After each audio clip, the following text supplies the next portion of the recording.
Antes de podermos celebrar a ceia, que se encontra em Gálatas, capítulo 1, do versículo 1 ao versículo 5. Peço aos irmãos que abram a sua Bíblia, Gálatas, a epístola do apóstolo Paulo aos Gálatas, capítulo 1, do versículo 1 ao versículo número 5.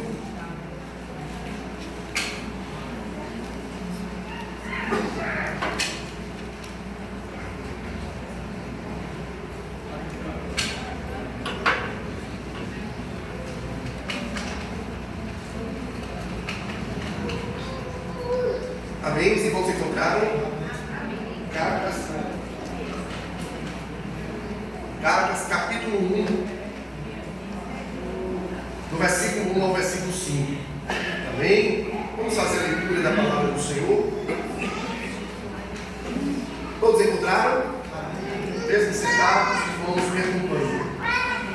Paulo, apóstolo, não da parte de homens, nem por intermédio de homem algum, mas por Jesus Cristo e por Deus Pai, que o ressuscitou dentre os mortos, e todos os irmãos, meus companheiros, às igrejas da Galácia, graça a vós outros e paz, da parte de Deus, nosso Pai, e de nosso Senhor Jesus Cristo, o qual se entregou a si mesmo pelos nossos pecados, para nos desarraigar deste mundo perverso, segundo a vontade de nosso Deus e Pai, a quem seja a glória pelos séculos dos séculos.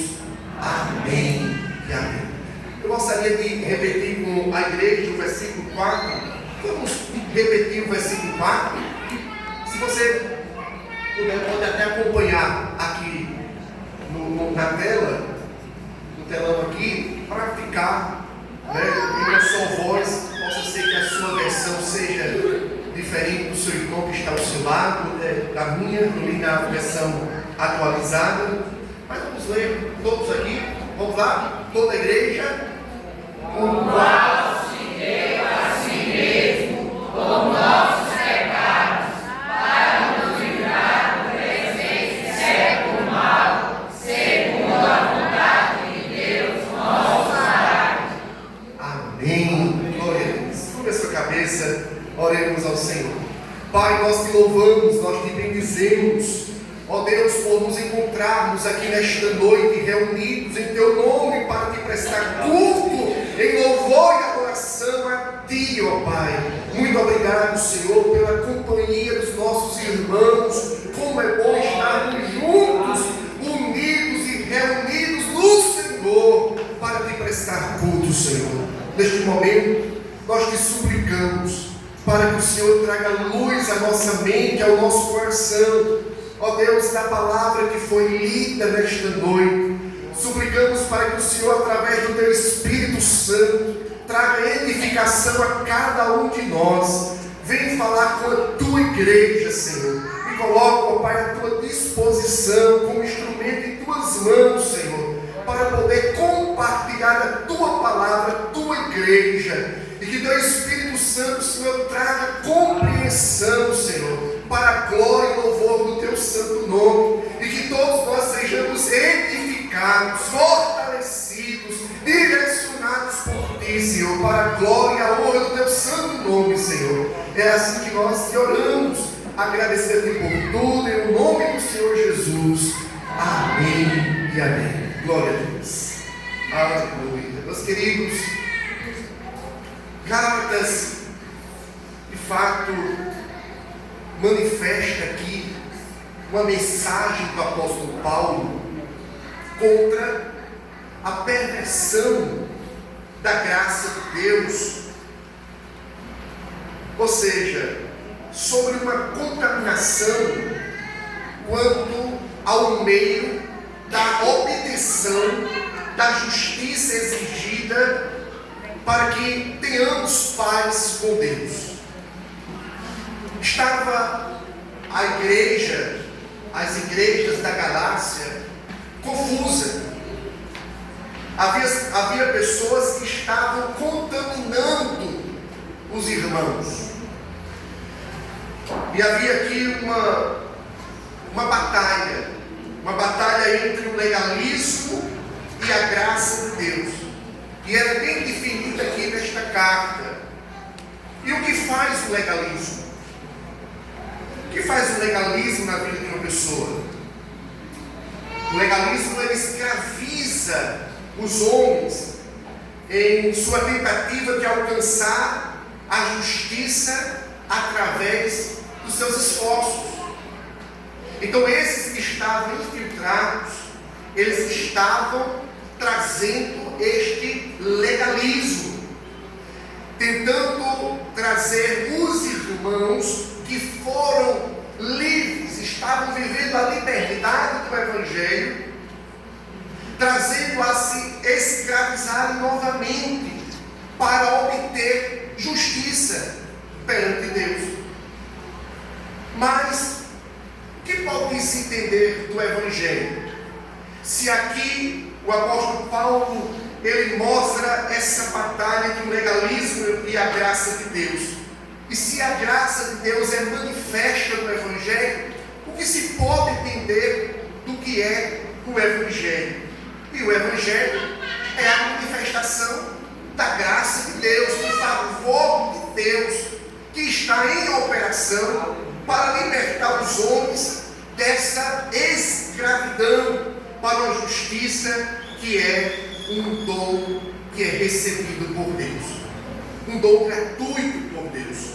Então, a epístola aos Gálatas, ela se apresenta como essa guardiã do Evangelho, essa defesa, irmãos, desta graça recebida de Deus. Mas o que é então essa graça que é aqui pautada pelo apóstolo, trazida pelo apóstolo? É justamente essa dádiva da salvação, porque a salvação é uma dádiva da graça de Deus, que não é ganha, porque nós não fazemos nada para ganhá-la, por mérito.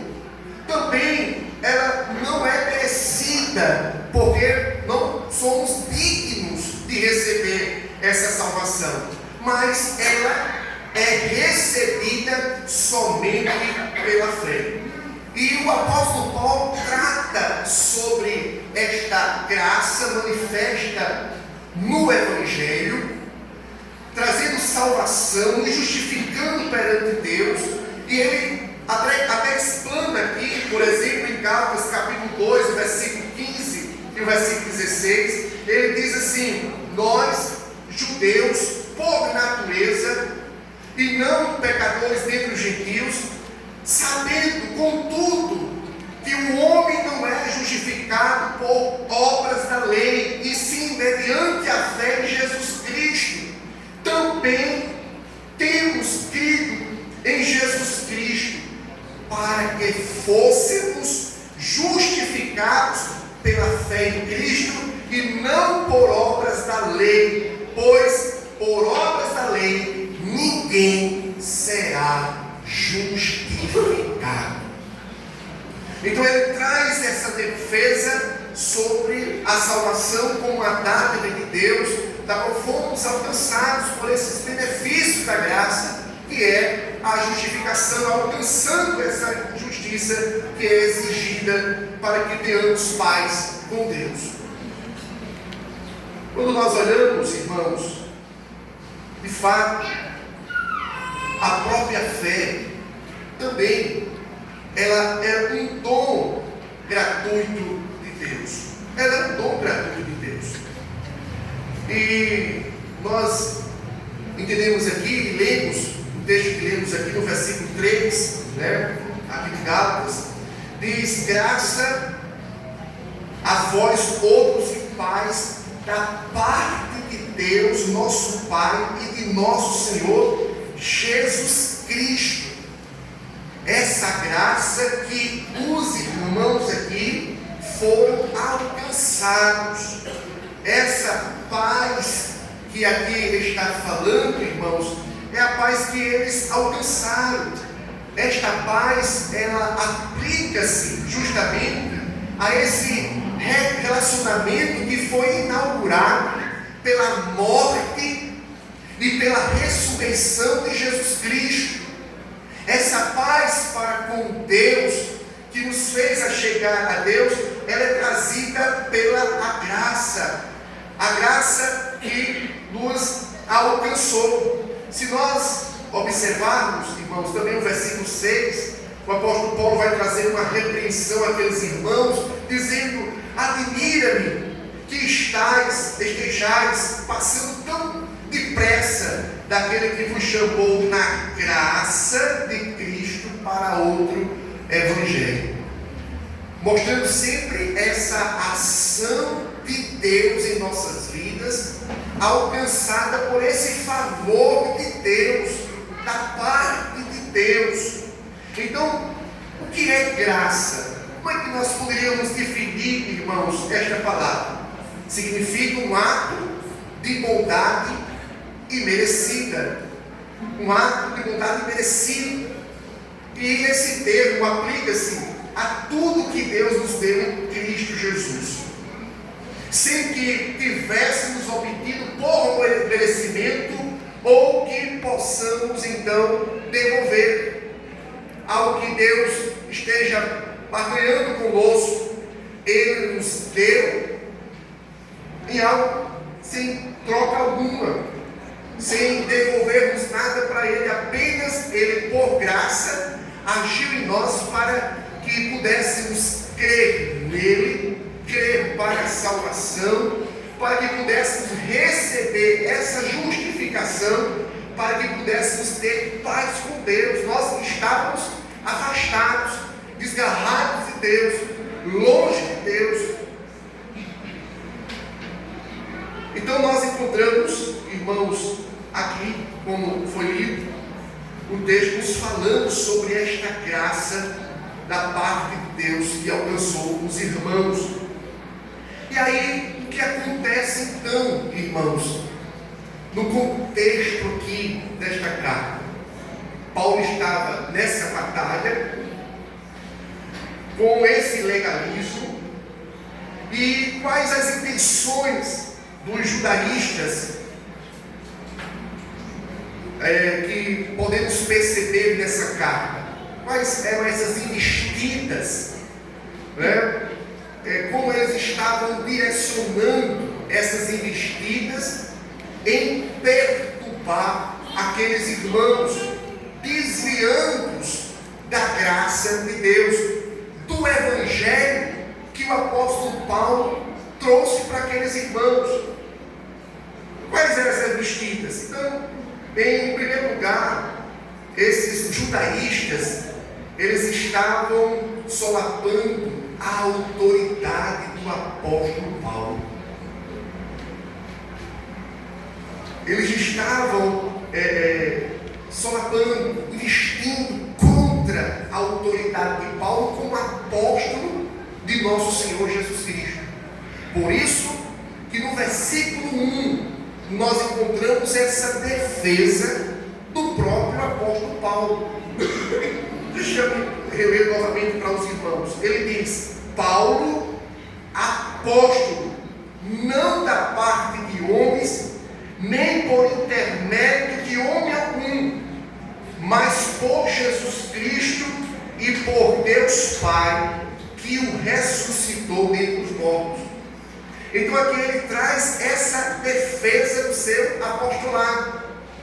Apóstolo como esse mensageiro de Cristo, este que foi escolhido, e ele mostra que essa escolha não foi por parte de homens, mas foi Deus que o chamou, foi Deus que o separou para isso. E ele mesmo faz essa defesa, que Deus o chamou para que assim ele pudesse cumprir com esta missão.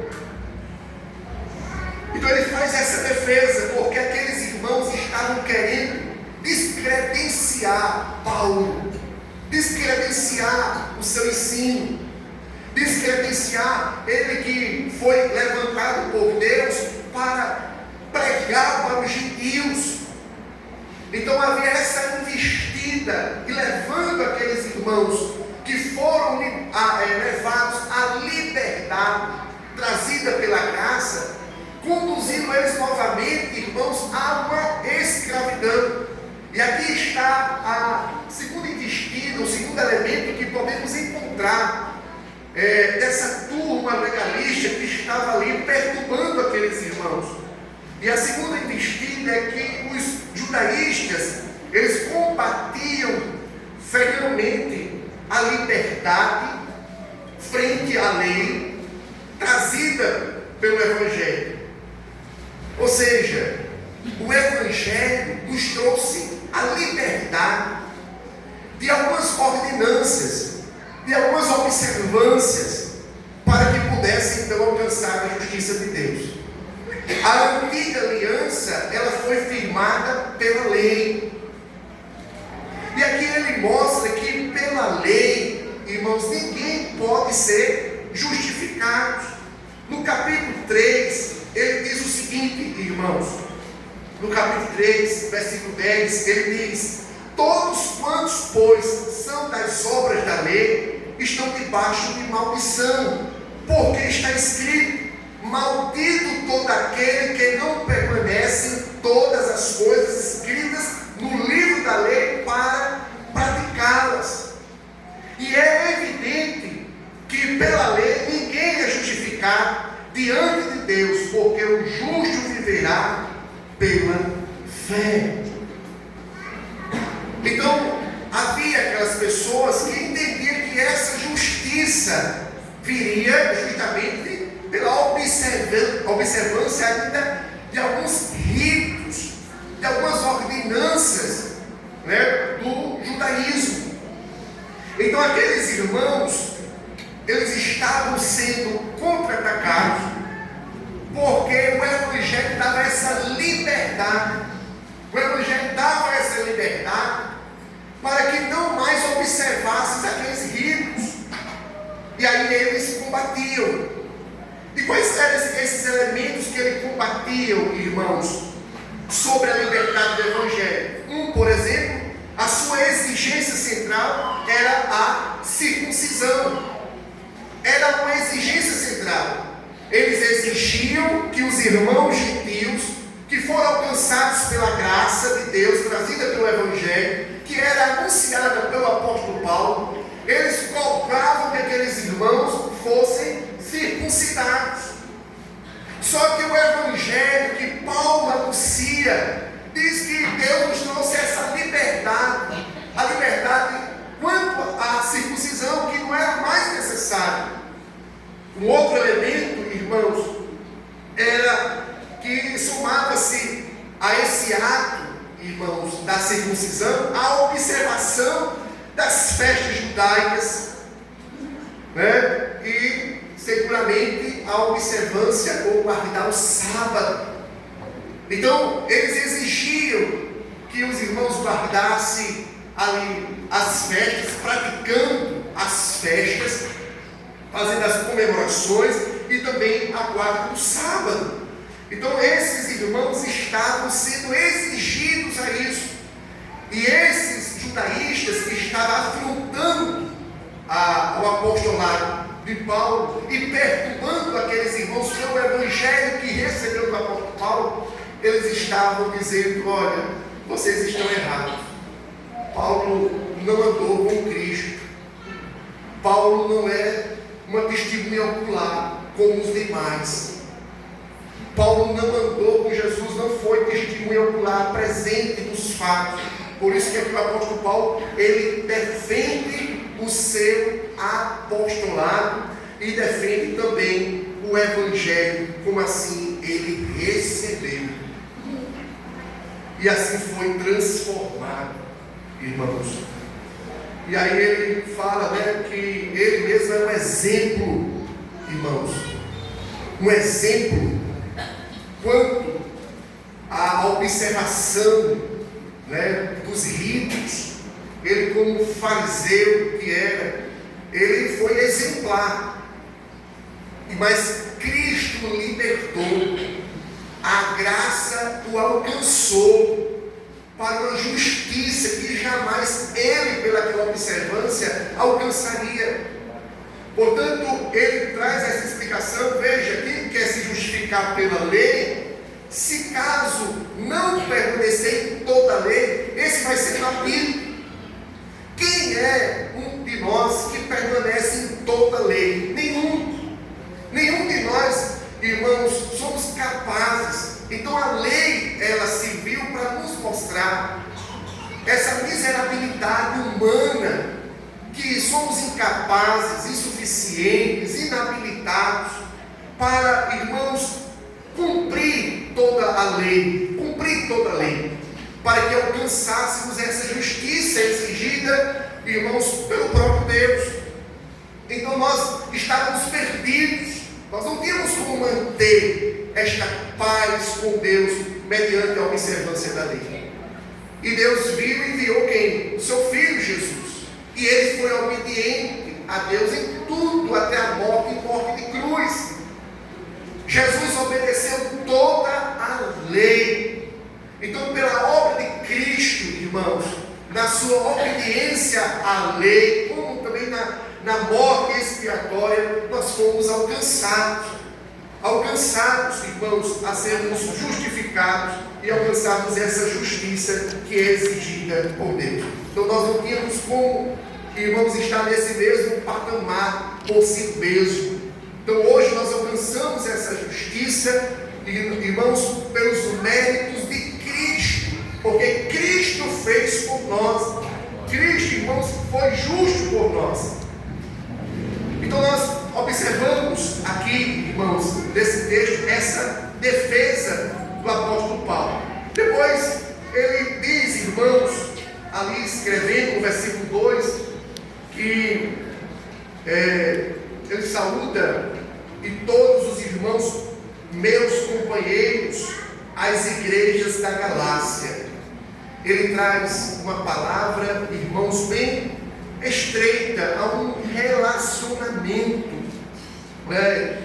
Os irmãos meus, é algo que ele está aqui tratando, irmãos, de fato, de relações mais estreitas, referindo-se a companheiros de viagens, que ele chamava de colaboradores ou cooperadores.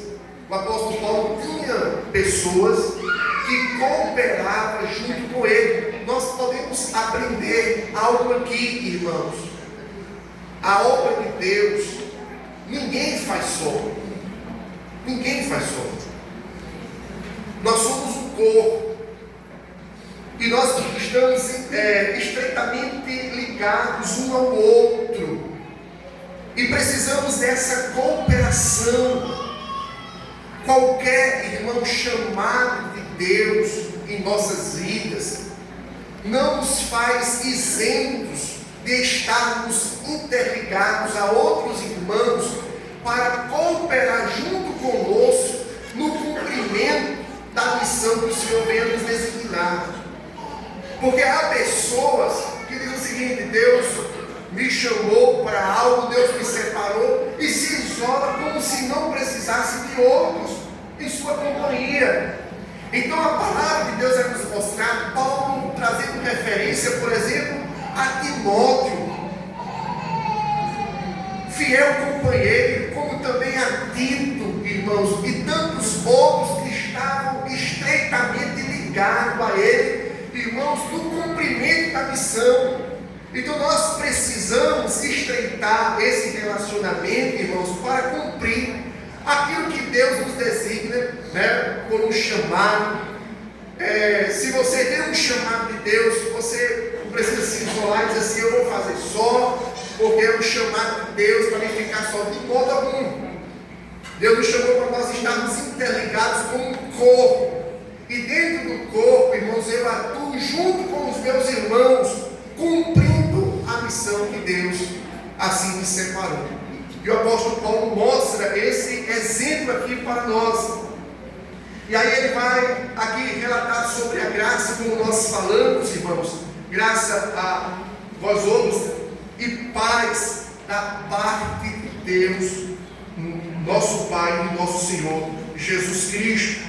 Falando sobre essa paz que aqui se aplica a esse relacionamento com Deus, que esses irmãos operou nele a graça, irmãos, que lhe trouxeram paz para com Deus, que veio de Deus essa paz, essa comunhão viva e verdadeira com o Pai, esse relacionamento com o Pai. E aí ele diz, o qual se entregou, versículo 4, o qual se entregou a si mesmo pelos nossos pecados. E aí vemos aqui, irmãos, uma finalidade, né, da morte de Cristo. O versículo 4 nos mostra o qual se entregou a si mesmo pelos nossos pecados.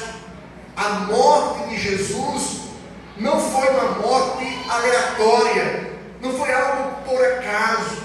Há tanto mau entendimento sobre a morte de Jesus. Há pessoas que pensam que a morte de Jesus foi uma transação, como fosse uma transação financeira, de troca, de moeda entre Deus e o diabo. É como se o diabo estivesse, irmãos, se apoderado de forma própria de si mesmo, as almas, né, dos seres humanos, e Deus lá lamentando, como é que eu faço para conseguir essas almas de volta? E alguém pensa que a morte de Jesus, Deus chegou para o diabo e disse, o que é que você quer que eu lhe dê para que você me devolva essas almas? E o diabo, me dê a morte do seu filho. Isso eu já vi até em mensagem nas redes sociais. Mas a morte de Jesus, irmãos, não foi essa transação, essa barganha entre Deus e o diabo, em que o diabo exigiu a morte de Jesus. O diabo estava com medo que Jesus fosse à cruz, porque foi, irmão, justamente na cruz que o Senhor Jesus o derrotou. Então não foi uma transação. A morte de Jesus, irmãos, não mostra também no entendimento, irmãos, como muitos têm, que não conhecem, irmãos, o plano de Deus. Não foi também, irmãos, algo que ele foi vencido, que não tinha ninguém por ele, se esvaiu suas forças, e ele foi vencido pelos romanos, pelos soldados, pelos seus adversários. E aí o que acontece, irmãos? Também não foi isso. Quando nós olhamos para a palavra de Deus em Atos,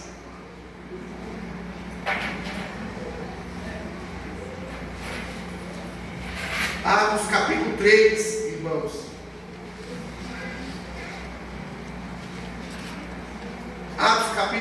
Capítulo 2, irmãos. Versículo número 23. Diz assim, Atos capítulo 2, versículo 23. O apóstolo Pedro pregando em Jerusalém. Ele, quando fala sobre a pessoa de Jesus, ele diz o seguinte: sendo este entregue pelo determinado desígnio e presciência de Deus. Primeiro ele foi entregue por quem, irmãos? Por Deus. Aprove Deus o moê-lo, como diz o profeta Isaías. Deus quis então, irmãos, moê-lo. E aí diz, irmãos, vós o matastes, crucificando por mãos de inimigos. Versículo 24. O qual, porém, Deus ressuscitou, rompendo os grilhões da morte, porquanto não era possível fosse ele retido por ela. Então aprove a Deus, irmãos, entregar o seu filho. É o que lemos, por exemplo, em João capítulo 3, versículo 16. Que Deus amou o mundo de tal maneira que deu o seu único filho. Então foi Deus que entregou o seu filho como oferta pelos nossos pecados. Jesus, irmãos, veio por propósito de Deus, por determinação de Deus, por desígnio de Deus. Ele não foi morto porque foi vencido, porque houve uma transação ali com o diabo, mas ele veio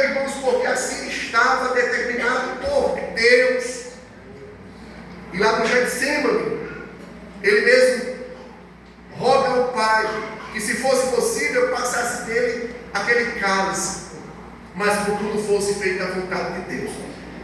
E assim foi feita a vontade de Deus, que Ele se entregasse por nós, que Ele recebesse o castigo que nos traria a paz. Então aqui o apóstolo Paulo mostra o qual se entregou a si mesmo pelos nossos pecados. Então o texto nos mostra, irmãos, um ato com finalidade, puramente voluntário. Jesus, Ele quis se entregar por você. E aqui mostra o amor, por isso que Paulo escreve aos Romanos e diz, irmãos, que Deus prova o seu próprio amor para conosco, pelo fato de Cristo ter morrido por nós, sendo nós pecadores. Veja, se sabemos algo que está internamente, se você saber algo a respeito de si mesmo, que está de uma forma interna, ali guardada na mente e no coração de uma pessoa, e quando isso é trazido à tona, e aquilo é de uma forma que é negativa a seu respeito, você continua amando essa pessoa, você vai criar certamente uma repulsa a essa pessoa. Você vai querer se afastar dessa pessoa.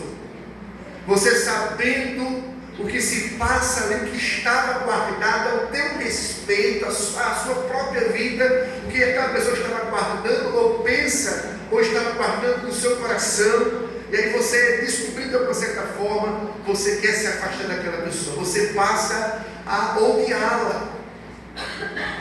Mas Deus, sabendo, irmãos, quem verdadeiramente somos, a situação tão horrível que nós nos encontrávamos, perdidos no pecado, mortos nos nossos pecados e delitos para com Deus, estávamos, irmãos, totalmente, irmãos, repugnantes perante Deus, detestável perante Deus.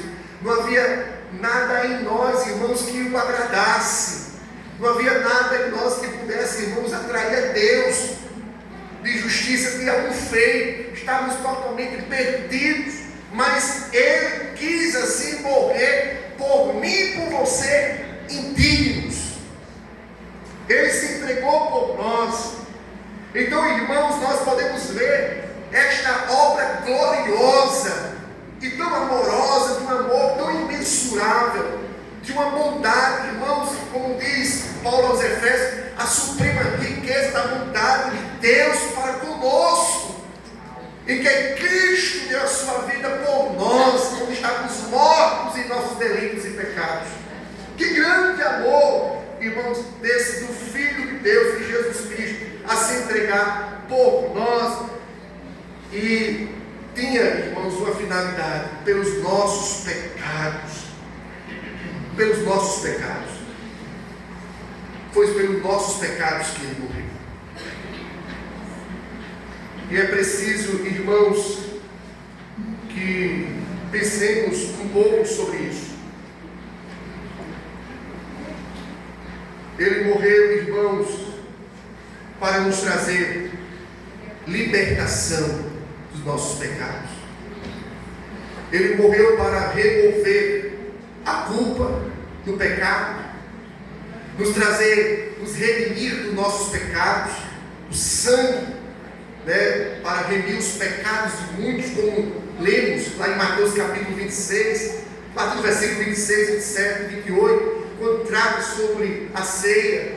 No versículo 28 diz: este é meu sangue, o sangue derramado para remir os pecados, absolver, trazer perdão, irmãos, para trazer perdão. Então Ele morreu para remover a nossa culpa, nos trazer perdão e nos libertar, irmãos, da escravidão do pecado, do domínio do pecado. Estávamos escravizados, irmãos. E aqui o texto vai dizer, irmãos, para nos desarraigar deste mundo perverso. Ele não está falando aqui de desarraigar deste mundo tratando-se da natureza, Ele nos arrancando deste mundo natural. Ele está falando, irmãos, de nos desarraigar deste mundo, falando sobre comportamento, aonde o mundo caído, o mundo, irmãos, que está justamente dominado, corrompido, irmãos, pelo pecado e dominado por Satanás. Aonde o texto lá, em Efésios capítulo 2, a partir do versículo 2, diz que aqueles que estão mortos nos delitos e pecados, e aí Paulo falando e testemunhando desta graça que alcançou, e ele diz que outrora nós éramos conduzidos por potestades, aonde os príncipes e potestades desse mundo guia a vida daqueles, irmãos, que desobedecem a Deus, que estão debaixo dessa ira de Deus. Portanto, é neste mundo, irmãos, que o Senhor, Ele veio nos desarraigar. E esta palavra, irmãos, é justamente nos arrancar. É como se fosse algo que é arrancado violentamente. Então Ele veio, irmãos, nos arrancar de vez desse mundo caído, corrompido pelo pecado. Um mundo distante de Deus. Um mundo ao avesso de Deus, aos valores sagrados, divinos, um mundo que está caído, um mundo que está preso, irmãos, às suas próprias paixões, um mundo que está preso às paixões da sua própria natureza, do seu próprio coração, pela impureza, a corrupção do pecado, onde vive uma mente obscurecida de Deus. Então o Senhor veio nos arrancar, irmãos, deste mundo, nos desarraigar, irmãos, para que vivamos para Ele, não mais presos neste mundo. Isso me faz lembrar, irmãos, quando Paulo escreveu a Tito, e ele diz o seguinte no capítulo 2, irmãos, de Tito. Ele diz: porquanto a graça de Deus se manifestou salvadora a todos os homens, educando-nos para que, renegadas a impiedade e as paixões mundanas, vivamos no presente século sensata, justa e piedosamente. É uma mudança que o Senhor veio nos trazer. Então a sociedade hoje mundana, essa sociedade secularizada, que os seus valores, os seus ideais contrários, incoerentes ao caráter santo de Deus, estão desalinhados, irmãos, ao coração de Deus, ao princípio de santidade, de justiça de Deus. O Senhor nos tirou e nos arrancou dali para que possamos viver em novidade de vida, uma vida diferente para Ele, uma vida, irmãos, diferente, santa, para servir ao Senhor. Fomos libertos da escravidão do pecado, para que tende o vosso fruto para a santificação. Foi para a santificação que o Senhor nos desarraigou deste mundo, dessas ideias mundanas, dessas paixões mundanas, dirigidas, irmãos, e dominadas por Satanás. O Senhor te arrancou dessas ideologias, desses valores errados, contrários ao avesso de Deus. Então Deus não quer que nós mais voltemos, irmãos, da onde Ele nos arrancou. Por isso que lá em Efésios, a partir do capítulo 4, ele vai mostrar, irmãos, a vida santa que devemos experimentar daqueles que foram alcançados pela graça de Deus. Não mais vivermos na dissolução do pecado, não mais vivermos, irmãos, compactuando com as obras infrutíferas das trevas. Então o Senhor veio para nos desarraigar, ao olhar aqui para esta mesa e trazer a memória do sacrifício de Cristo. É justamente, irmãos, olhar para o propósito, a finalidade da morte do Senhor Jesus, que que é para nos desarraigar deste mundo, porque eu estarei querendo voltar a este mundo ainda, viver daquilo que o Senhor me libertou. O Senhor me libertou para novidade de vida, não mais para viver com essa mentalidade caída e reprovada por Deus. Então nós temos agora a mente de Cristo, a mente renovada, a pensarmos conforme a palavra de Deus e agirmos de forma diferente. Então Ele morreu para isso, irmãos, nos arrancar deste mundo. E esta obra redentora, irmãos, ela agiu conjuntamente com Deus, porque o texto vai dizer, segundo a vontade de nosso Deus e Pai, veja, o qual se entregou a si mesmo pelos nossos pecados, para nos desarraigar deste mundo perverso, pelo mundo mau, segundo a vontade de nosso Deus e Pai.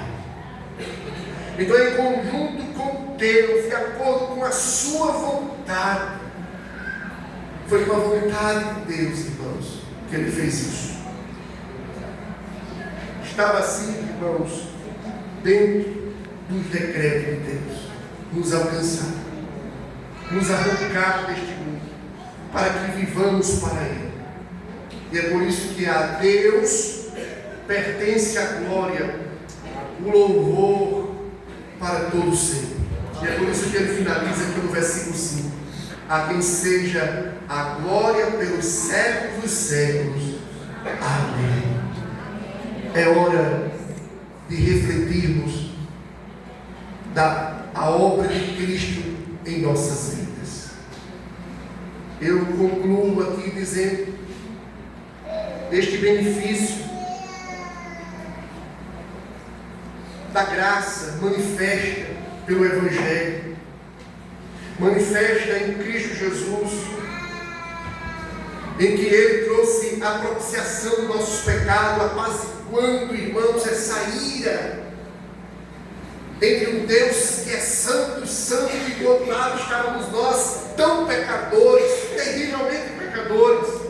E o Senhor então satisfez, Cristo fez um ato em que pudesse envolver a paz, apaziguar, irmãos, a ira de Deus contra nós. Cristo trazendo essa redenção, nos comprando para Ele, para que venhamos pertencer a Ele. Cristo nos justificando, nos declarando justo, irmãos, imputando a nós a justiça dele, nos declarando justo perante Deus, ou seja, não há mais ofensa, não há mais, irmãos, inimizade para com Deus, porque se eram nossos pecados que nos faziam inimigos de Deus, Cristo pagou o pecado e nos fez amigos de Deus, nos reconciliou a Deus, nos trouxe reconciliação. Tudo isso para que vivamos, irmãos, para a glória de Deus, em novidade de vida, uma vida santa. E aí eu pergunto, essa morte de Cristo, ela surte na sua vida esse efeito?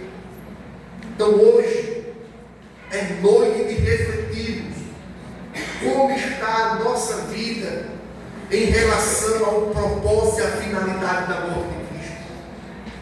Será que nós estamos fazendo caso daquilo para qual Cristo morreu, para que sejamos santos? Ou estamos ainda, irmãos, querendo voltar lá para o mundo, viver nas ideologias do mundo mundano, nas paixões mundanas? Cristo nos desarraigou. Como está então agora você na sua descrição de crente? Você tem essa descrição de um homem de Deus que foi lavado e remido pelo sangue do Cordeiro? Ou de alguém que está ainda arraigado, que as raízes estão ainda presas nas paixões desse mundo, escravo ao pecado ainda, dominado pelo pecado? Nós não estamos isentos, irmãos, de pecado. Ainda pecamos, mas nós não somos mais dominados pelo pecado. escravos pelo pecado. Tem que haver em nós, irmãos, um encarar diferente contra o pecado.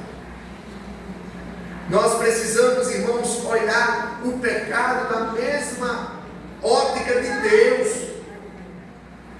É olhar o pecado como algo repugnante, algo detestável, que é algo que deve, irmãos, trazer ao nosso coração. Trazer ao nosso coração, irmãos, repugnância, avesso. Nós precisamos olhar para o pecado, irmãos, e ver com avesso. Misericórdia, Senhor. Não é olhar, irmãos, para o pecado e ficar, irmãos, se lambendo. Ai, meu Deus, o pecado ali, como se tivesse ainda, irmãos, algo arraigado, preso ainda. Nós podemos até cair, irmãos, pecar, mas você não está mais escravo ao pecado. A palavra exortativa do autor aos Hebreus é o seguinte, lá no capítulo 12, versículo 4, se eu não me engano: vocês não têm lutado, versículo 5, vocês não têm lutado até o sangue contra o pecado. Vocês não têm resistido. Qual é a luta? Qual é a sua luta? Então, como você enxerga o pecado vai determinar a forma de como você vai encarar, como algo acessível e natural. Dizer, mas quem é que não erra? Mas eu não me livro, eu sou pecador da graça. E nos dias atuais, se naquela época a perversão da graça de Deus era quanto à obtenção da justiça, que não dependia mais da lei, mas da graça de Deus, e era obtida somente pela fé, hoje a perversão da graça está justamente, irmãos, no seguinte: eu não preciso mais atentar-me para uma conduta de que tem que observar isso e aquilo outro, quanto ao comportamento. A graça de Deus me alcançou, como se fosse um cheque assinado para você pecar. Então a perversão da graça nos dias de hoje, nos dias modernos, é que muitos estão pervertindo a graça hoje, achando que sim, é pela graça que nós somos salvos, e agora eu posso mudar de todas as formas, eu posso me conduzir de toda forma, porque Deus é gracioso. Se não houver aqui entre nós nessa noite um coração contrito, irmãos, um coração, irmãos, que venha ser muitas vezes dilacerado, irmãos, pela palavra de Deus, e colocarmos até o avesso perante Deus, e chorarmos, irmãos, por ainda aqui nesta vida, coabitando com essa natureza, ainda errarmos, e clamarmos: Deus, eu não quero mais te desagradar. Você, irmãos, já pensou de dizer para Deus Maranata, não simplesmente pelo fato das lutas, das carências, das demandas que nós temos aqui, mas pelo fato: Maranata, Senhor, porque eu não quero mais estar aqui enrolado com tais pecados, eu não quero estar mais aqui te desagradando, eu não quero estar mais aqui pecando. Vem logo, Senhor, para que eu alcance justamente essa glorificação, eu me aproprie dessa glorificação no corpo, que não mais irei pecar, não irei mais te desagradar, Senhor. Você é capaz de dizer Maranata pelo fato de querer você viver uma vida santa e não querer mais estar praticando, irmãos, pecados. Então, irmãos, é preciso aqui, numa ceia como esta, olharmos e examinarmos como nós estamos quanto ao propósito da morte de Cristo. Cristo morreu por nós, um ato voluntário para nos desarraigar. Como é que eu estou? Será que as raízes estão indo lá de novo me fixar da onde Cristo me tirou? Então, que venhamos refletir. Cristo trouxe libertação. Cristo não trouxe o Evangelho. Preste atenção, irmãos. O Evangelho não trouxe um melhoramento de vida. A proposta do Evangelho não é um melhoramento de vida. A proposta do Evangelho é libertação do pecado. O Evangelho é para libertar o pecador do pecado, da culpa do pecado, e transformar em servo de Deus.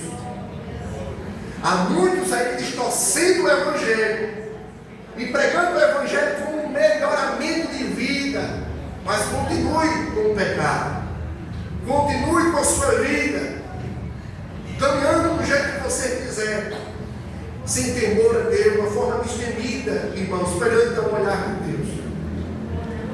Portanto, nós precisamos viver, irmãos, sabendo que todas as coisas estão patentes aos olhos daquele que um dia iremos prestar contas. Fomos alcançados por Deus, e esta graça nos alcançou para vivermos uma vida santa. Vamos pedir perdão a Deus de algo que assim o seu próprio Espírito nos acusar em nossa consciência, por meio da nossa consciência, a instrumentalidade da nossa consciência. Se o Espírito Santo de Deus, através da sua própria consciência, lhe trazer acusações de tais pecados, hoje é a noite de você se arrepender e dizer: Senhor, eu quero ter aqui um genuíno arrependimento. Eu quero reconhecer, confessar, pedir perdão e abandonar este pecado. Não mais querer voltar a este pecado. Então hoje é noite de nos santificar e trazer ao nosso coração essa reflexão do propósito da morte de Cristo. Nesse momento, irmãos, eu quero ler 3 versículos para ministrarmos a ceia. O Evangelho de Mateus, capítulo 26, vamos ler do versículo 26 ao 28, e depois estaremos ministrando a ceia.